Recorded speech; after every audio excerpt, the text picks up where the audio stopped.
hobby. Try kong bonsai. Beginner here and willing to learn.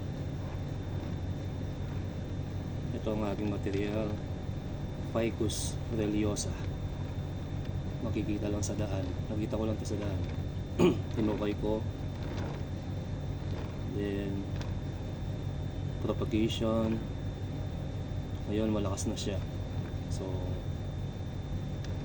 after 2 weeks try kong i-train.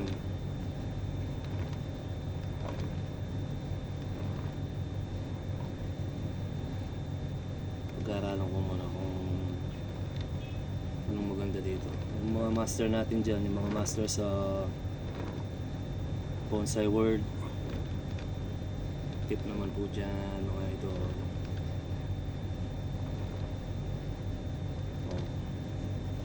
Yan po muna. Thank you.